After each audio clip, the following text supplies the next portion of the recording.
Vous invoquez comme votre Père celui qui ne fait pas de différence entre les hommes, mais qui les juge, chacun d'après ses actes. Vivez donc, pendant votre séjour sur terre, dans la crainte de Dieu.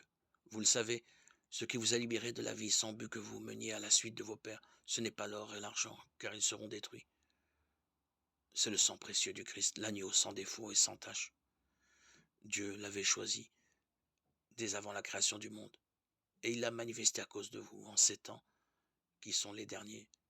C'est par lui que vous croyez en Dieu, qu'il a ressuscité d'entre les morts, et lui a donné la gloire.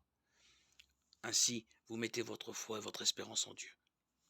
En obéissant à la vérité, vous êtes purifiés pour vous aimer sincèrement, comme des frères, d'un cœur pur. Aimez-vous intensément les uns les autres.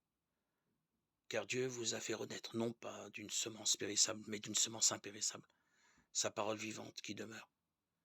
C'est pourquoi l'Écriture dit, toute créature est comme l'herbe, toute sa gloire est comme la fleur des champs. L'herbe s'est déséchée et la fleur s'est fanée, mais la parole du Seigneur demeure pour toujours. Or,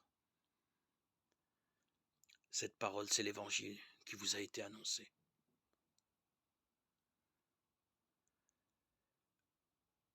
Lettre de Saint Pierre 1, 17, 25. Vous avez été rachetés par le sang du Christ et régénérés par la parole